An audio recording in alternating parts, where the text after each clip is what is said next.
हाय, मेरा नाम है आशीष और आप देख रहे हैं दी लर्निंग टॉप। एक बार फिर शुरू है हमारा प्रोग्राम जिसका नाम है सोशलिस्ट। सबसे पहले एक जरूरी सूचना, एक तो मैं जरूरी सूचनाएं बहुत देने लगा हूँ, बात ही कुछ ऐसी है। हो ये रहा है कि कानपुर और झांसी में हमारा लर्निंग टॉप अड्डा हुआ था। झांसी वाले अड्डे से जो चीज़ें निकली वो तो आप तक पहुँची ही होंगी, आपने देखी ही होंगी। 99 साल की लीज पर वो चल रही हैं चीज़ें। यही तो अड्डे की खासियत होती है। सब तरह के लोग आते हैं, अपने पक्ष रखते हैं, बातें कहते हैं। कोई कुछ गलत कहता है तो फिर उसका फैक्ट चेक भी होता रहता है। संसार सागर है, सब प्रकार की चीज़ें उसमें बहती हैं। बढ़िया है। तो इसी सागर में हमारी नैया अब संगम किनारे लगने वाली है। माने अगले रविवार लर्निंग टॉप अड्डा होने जा रहा है एक बार फिर से, और इस बार हो रहा है प्रयागराज में। 31 अक्टूबर की तारीख होगी, शाम 3:30। इसे आप दोपहर कहें या शाम कहें, आप अपने हिसाब से देख लें, जैसे भी आप उसको बोलते हो। तो 3:30 बजे आपको पहुंचना है। पहुंचना कहाँ है? Anglo Bengali inter college. Seat पर रुमाल रख के जगह छेंक लीजिएगा। सब प्रकार की वहाँ बातें होंगी, आपकी भी बातें सुनी जाएंगी, आपके सवाल जवाब भी होंगे। बाकी अगर आप नहीं पहुँच पा रहे हैं लेकिन सवाल आपको आपके पहुँचाने हैं तो कू पर जाइए, @द_लर्निंग_टॉप के हैंडल पर हमसे सवाल पूछिए, हमारे मेहमानों से सवाल पूछिए, सौरभ से सवाल पूछ लीजिए। 99 साल की लीज का कागज जब तक मिला या नहीं मिला, ऐसी भी जिज्ञासा हो तो आप पूछ सकते हैं। हम आपका नाम बताएंगे, आपका सवाल प्रयागराज के जिम्मेदारों के आगे रखेंगे। फिलहाल आगे बढ़ते हैं, बात करेंगे कि आज के शो में क्या है खास। फेसबुक का नाम बदलने की खबर पर क्या चुहल हुई?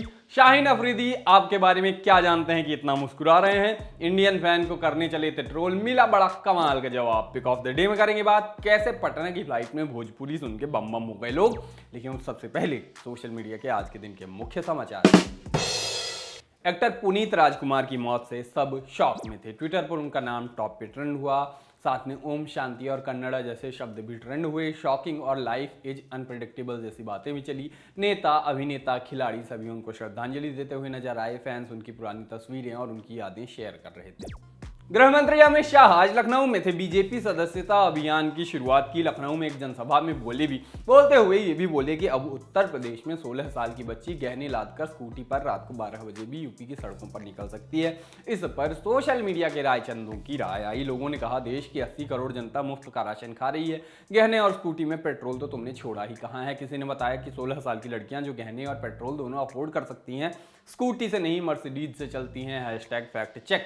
आयरनी बताई गई कि अमित शाह ने लखनऊ में कहा कि यूपी में 16 साल की लड़की गहने पहनकर रात को 12 बजे स्कूटी से कहीं भी आ जा सकती है। वहीं दूसरी ओर यूपी की रहने वाली पूर्व राज्यपाल और भाजपा की राष्ट्रीय उपाध्यक्ष बेबी रानी मौर्य 3 दिन पहले यूपी की महिलाओं को शाम के बाद थाना न जाने की बात कह रही थीं।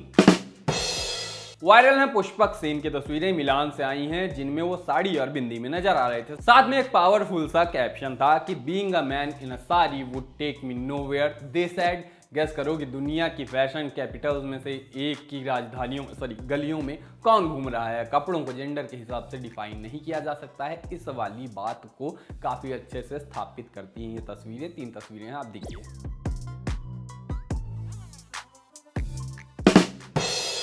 वायरल है मिर्जापुर की एक तस्वीर, अहरौरा के सद्भावना शिक्षण संस्थान से आई तस्वीर। इसमें नजर क्या आता है कि बुधवार को शरारत करने की सजा के तौर पे स्कूल के एक संचालक, कहीं कहीं उनको हेडमास्टर लिखा था, तो उन्होंने बच्चे को छत से नीचे उल्टा लटका दिया। इस पर बवाल हो गया, स्कूल की मान्यता रद्द करने तक बात चली गई। तस्वीर अब वायरल है, लोग देख के गुस्सा है। हम आपको तस्वीर नहीं दिखा रहे हैं क्योंकि माइनर से हिंसा का ये मामला है। तस्वीर देख के लोग सिहर गए। कहा गया कि जिस पोजीशन में वो खड़ा है, मतलब वो शिक्षक खड़ा है, एक हाथ गैलरी पर रख के और दूसरा बच्चे को लटका कर, इससे बैलेंस बिगड़ने की पूरी संभावना थी। बच्चा और वो खुद दोनों गिर सकते थे।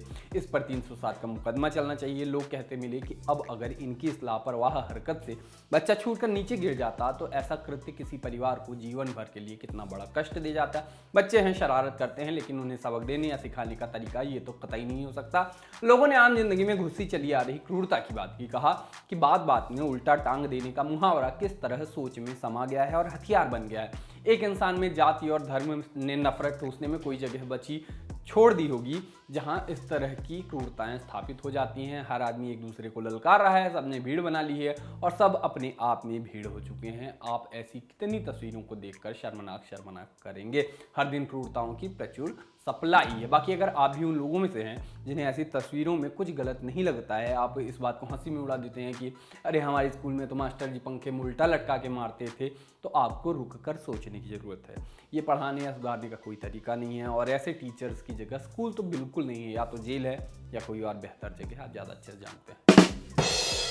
चलिए शो में आगे बढ़ते हैं, बात करते हैं आज के दिन के और बड़े ट्रेंड्स की। सोशल मीडिया की सबसे बड़ी खबर कल चली। सोशल मीडिया की सबसे बड़ी कंपनी से, फेसबुक से, उसने अपना नाम बदलकर मेटा कर लिया। अब कुछ लोगों को ये लगा कि facebook.com जो आप चलाते हैं उसका नाम बदलाया है, लेकिन ऐसा नहीं हुआ है।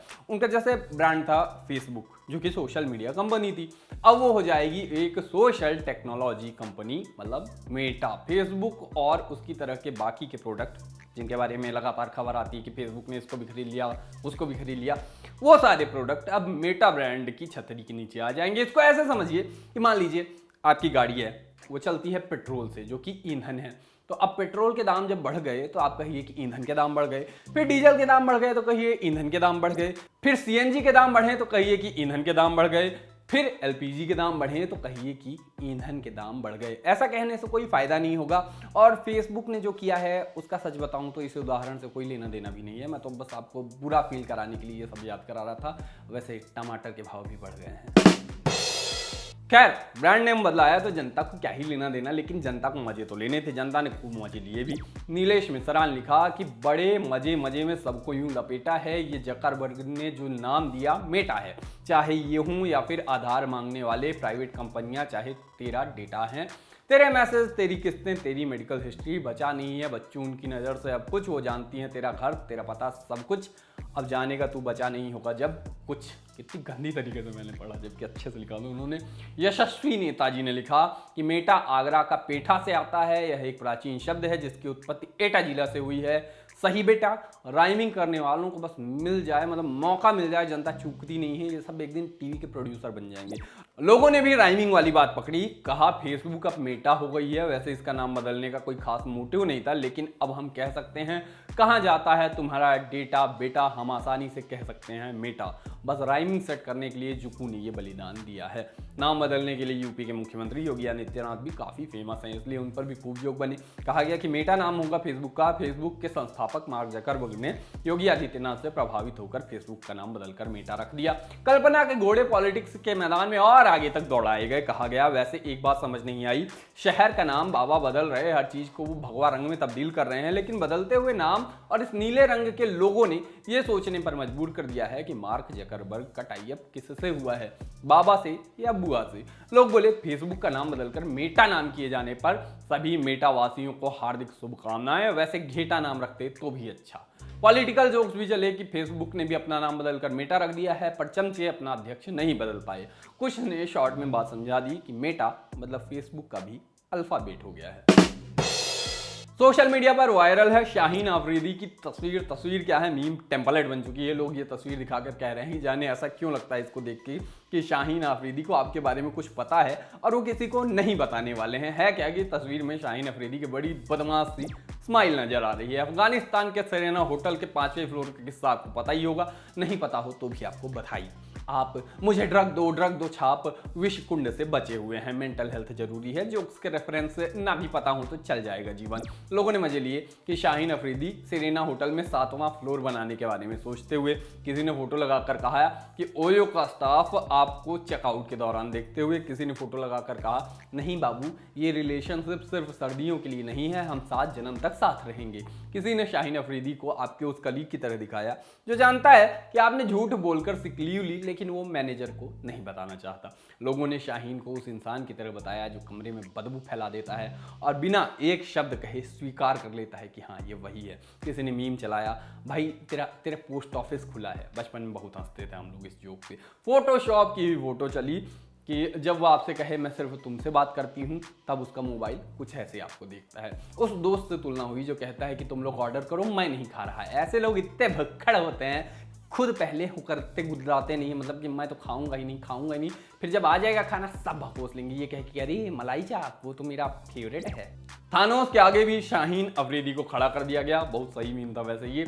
और वो पंक्चर वाला जो झूठ बोल के जबरन ट्यूब बदलकर कमाई कर लेता है, उसके जैसा बताया गया। लिखा गया उस्ताद ट्यूब फारिग है, नहीं डलेगी। उबैद रहमान नाम के ट्विटर यूजर ने ट्विटर पर एक वीडियो डाला जो वायरल हो गया। वीडियो डालते हुए इसे परफेक्ट रिप्लाई कहा गया। नजर क्या आता है कि हालिया हार के बाद भारत की जर्सी पहन के कुछ लोग जा रहे थे। उनका मजाक उड़ाने की गरज से कहा जाता है कि सर बड़े मुस्कुराते हुए आ रहे हैं।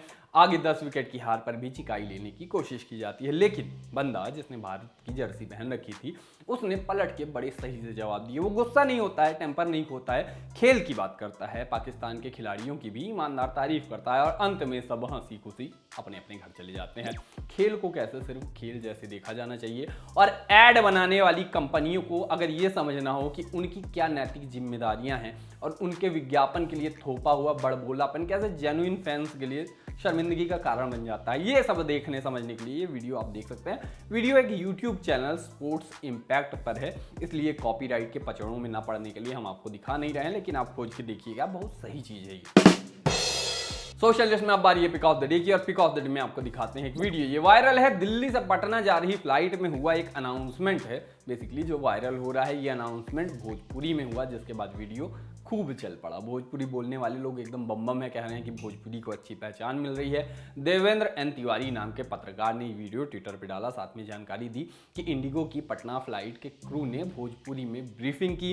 ये अच्छी पहल है, सराहनीय पहल इसको कहा गया। कहा कि गोरखपुर, पटना, बनारस, कुशीनगर के यात्रियों के लिए भी ऐसी ही ब्रीफिंग हो तो बढ़िया रहे। देखिए ये वीडियो। सारा लोग इंडिगो परिवार के तरफ से रउआ सब लोग के हमनी के इंडिगो परिवार में हार्दिक अभिनंदन करत नहीं जा, स्वागत करत नहीं जा।